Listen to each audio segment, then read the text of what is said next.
Hello guys, good morning. Wala susi ko. Guys, good morning. Nandito tayo sa Morong, Rizal. Magpapagas tayo ngayon. Titignan natin yung gas consumption nitong gravis na to. So magpaparuga tayo ng 150 unleaded. 150 lang. Unleaded. Ito yung green.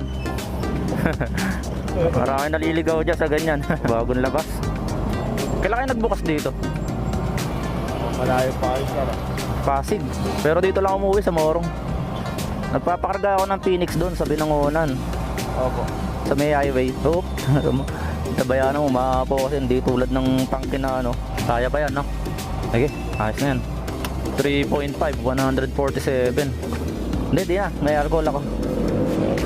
So guys, nagpakarga tayo ng 3.5 liters unleaded. Bali, ibabalik natin sa zero itong trip. Set natin. Okay, thank you. Nailagay na sa zero yung odometer natin sa trip. Bali, ang destination natin guys, papunta tayo ng Pasig. Tignan natin kung gaano nga ba kalakas ang konsumo o gaano katipid ang konsumo ng gasolina nitong Mio gravis 125.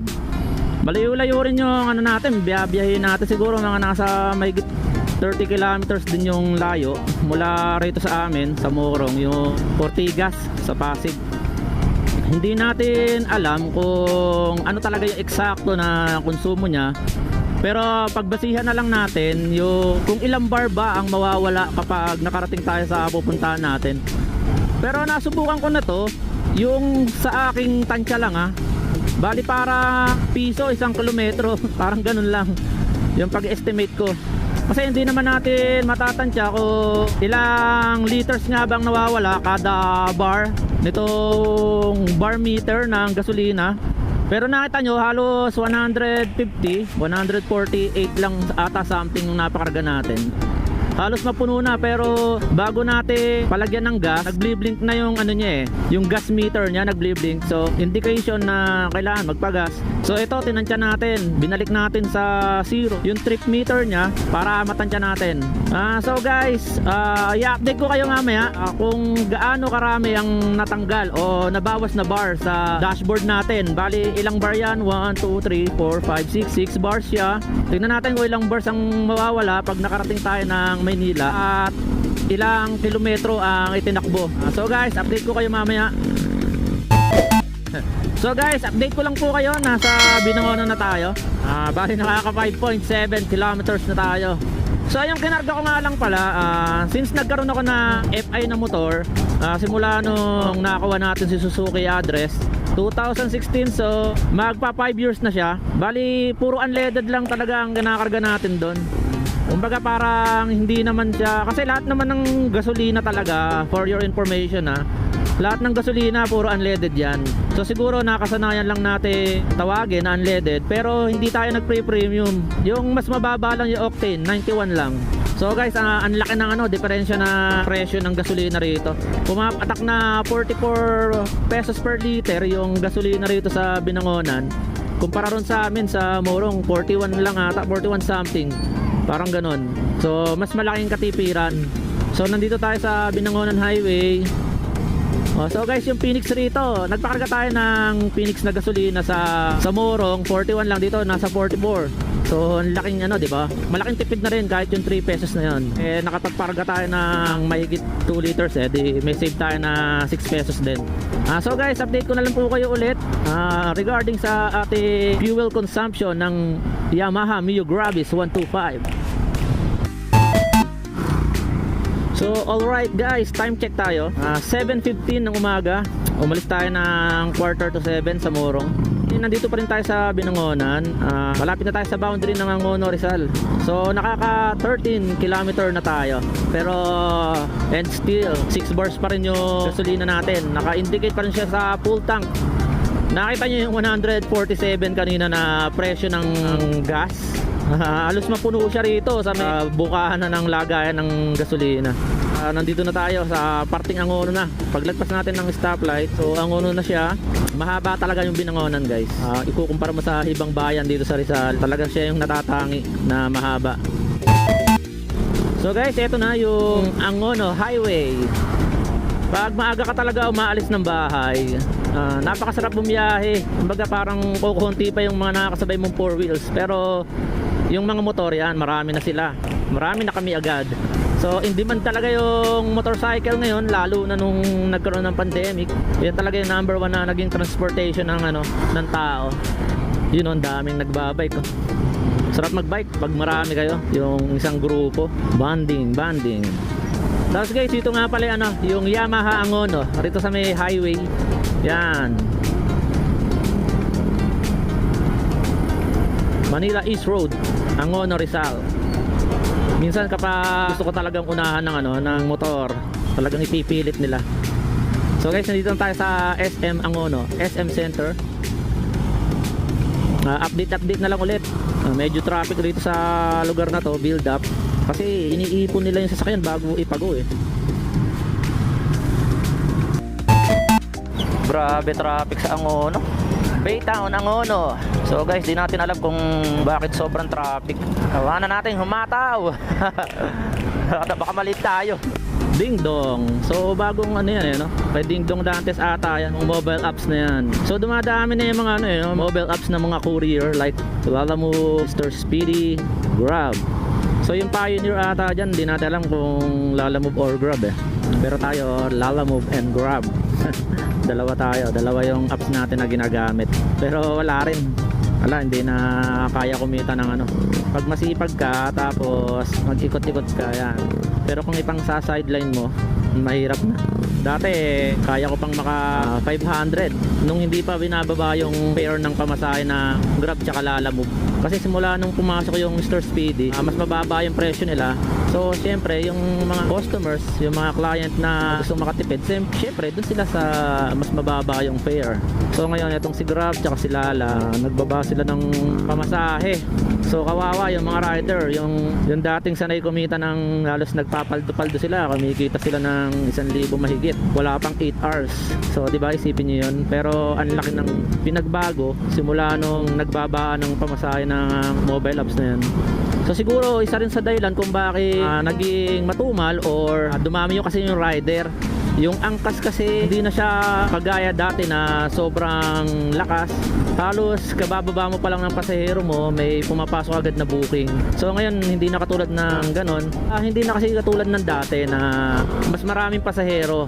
Kasi ngayon yung for example yung mga alam ko mga call center agent, mga nasa work from home na. So hindi na nila kailangan lumabas, pumunta ng opisina. Kaya medyo naapektuhan yung industriya ng mga hailing apps like Joyride tsaka Angkas. So yan naman yung magkakompetensya talaga eh. So guys, nasa Taytay Rizal na tayo. Nakaka 17.5 kilometers na. At ang ating bar ay nasa 6 pa rin. Hindi pa siya bumababa guys, di ba?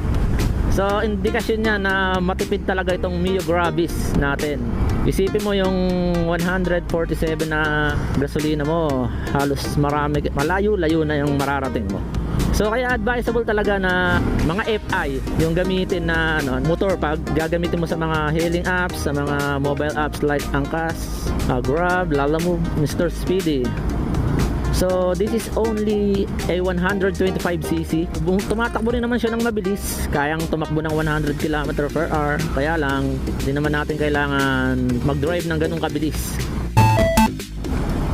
So guys, nasa floodway na tayo. Grabe yung mga traffic ngayon. Di natin nakalain. Iba-iba kasi talaga yung yung pasok na mga sasakyan. Iba-iba yung oras niyan. So minsan na-chechempuan mo na walang traffic, minsan meron. Pero hindi na iba yan, hindi na masama. Rush hour kasi. Time check ulit. 7:45. Nandito tayo sa Floodway Caintana. Kapit na tayo sa boundary ng Pasig, guys. So tignan natin, check natin yung ating odometer. 22.8 km na tinatakbo natin. Tapos yung bar, nasa 6 pa rin ang kanyang bar. So wala pang nababawas, guys. 'Di ba? Sulit na sulit. Sa mga gustong bumili at kumuha ng 125cc na motor, I highly recommended this motorcycle. Yamaha Mio gravis, napakatipid, good performance. Pagdating sa sa pagre-redondo ng gasolina, So nagre-respond agad siya. All stock siya guys. Yung iba nagdadagdag ng bigat or nagbabawas ng gaan ng bola nila para depende sa performance na gusto nila eh. Pero tayo, loyal tayo sa stock. Stock lang tayo guys. Mura naman kasi talaga yung parts nito. Ikumpara natin sa Suzuki. Sa Suzuki, yung address ko 115cc siya. All stock din. Hindi ko sinubukan mag-upgrade ng mga panggilid. Kasi una-una wala naman talagang mga aftermarket na katulad ng parts ng Suzuki address. Napakahirap ng pyesa ng Suzuki talaga. Sa mga brake lever, napakahirap. Kailangan pa ng mga conversion para mabago mo yung brake lever mo. Yung sa kaliwa mo, kailangan mong i-convert yung lagayan ng brake lever nya. Pwede kang bumili na pang SkyDrive para makabili ka rin ng brake lever ng SkyDrive. Sa mags, tsaka sa mga hub, napakahirap paghanap niyan. Kaya pag napudpud yung hub mo sa likod, wala siyang kasukat na mga RB8 na mga mags. So guys, ang traffic, Pasig City na. So update na lang ulit. Wala, inaabot tayo ng traffic. Pero maaga pa naman. So guys, malapit na tayo sa Ortigas. Nandito na tayo sa sa may bunga. So medyo malayo-layo pala. Alas 8 na. Sobrang traffic ngayon. Maaga naman tayo umalis kanina sa bahay, pero inaabot pa rin tayo ng ganito ka traffic. Pero minsan kapag traffic sa dinaanan mo, yung medyo nasa unahang daan, walang traffic yan kasi yung build up nga naiwan mo na eh. So sana ganun nga. So kakaliwa tayo rito sa sa Eagle Street, yung tulay ng Ugong, palabas ng C5. So ganyan lang ang takbo natin, 12, 15. Pero kanina yung maluwag-luwag na maabot din ng 40 km per hour yung natin, yung takbo. So nakaka 26.3 kilometers na tayo guys. Tapos yung bar natin sa gasolina, 6 pa rin, wala pa rin bawas. So kumisenya si kuya, so nagpapa-counterflow ibig sabihin. Pero wag tayong ka-counterflow dyan, wag nating salubungin. Ganun yung style ng iba eh, no? Ng ibang mga traffic enforcer. Iniipon yung sasakyan, hindi ipapago yung ibang side, tapos magbibuild up yung traffic. Tapos kapag okay na yung timer nila, ipapago na nila, kaya sabay-sabay. Pero minsan parang hindi advisable yung ganun, kasi naiipon talaga yung sasakyan.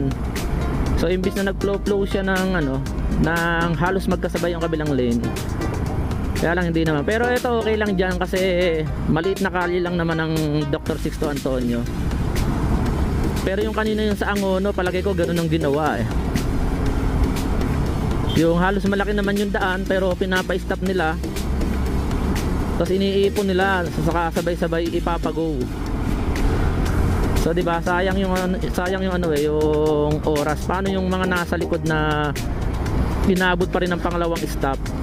So kukonsumo na naman sila ng ilang minuto bago mag-go, 'di ba? Pero yan na lang natin, diskarte nila 'yon.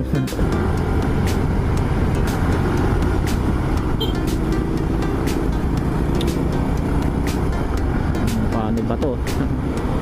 Utang. Tanga po ta. Diyan ka pala pupunta eh.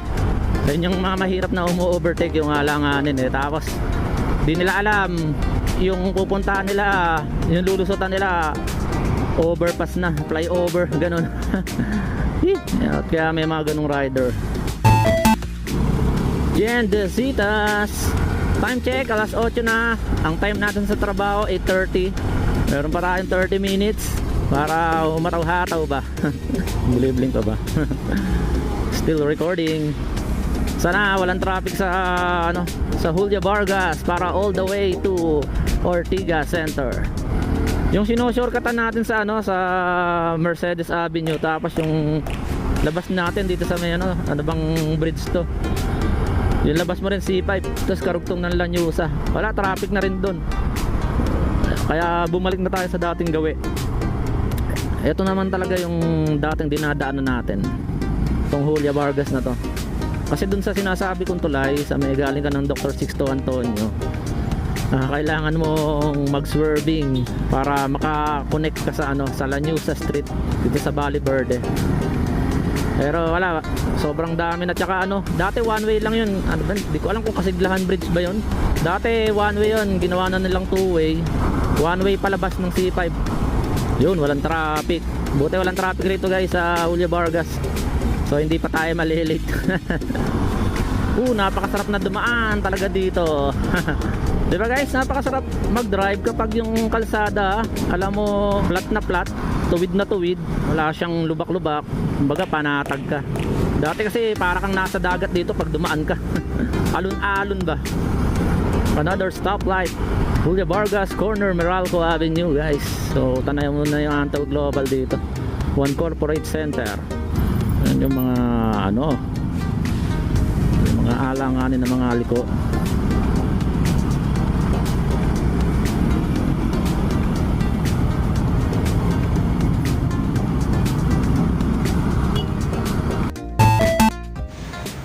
So guys, update ko lang kayo. Nandito na tayo sa ano, sa Ortigas Center kung saan pumapasok tayo. So bali naka 30.3 kilometers tayo guys. Yung ano natin, yung bar indicator natin bali 6 pa rin. So guys, sobrang tipid talaga ng motor natin, yung Yamaha Mio Gravis. Tatapusin ko na yung video ko rito guys. Maraming salamat sa pagsama sa akin sa biyahe ko.